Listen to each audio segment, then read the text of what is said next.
আসসালামু আলাইকুম বন্ধুরা, আপনারা সবাই কেমন আছেন? আমি আলহামদুলিল্লাহ ভালো আছি।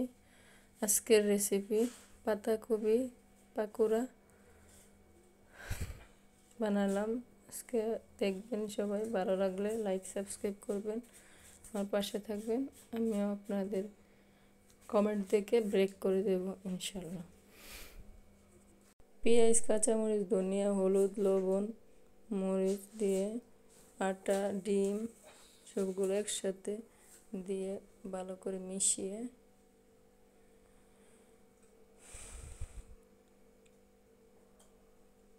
পাকোড়াগুলোকে বড়ার মতো করে তেল গরম করে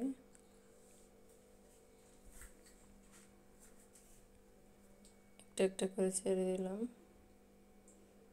সুন্দর কালার হয়েছে। আপনারা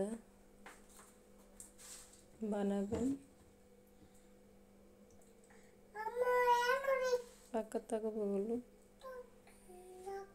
পাকোড়াগুলো অনেক সুন্দর হয়েছে দেখতে, খেতেও ভারী মজা হবে মনে হয়।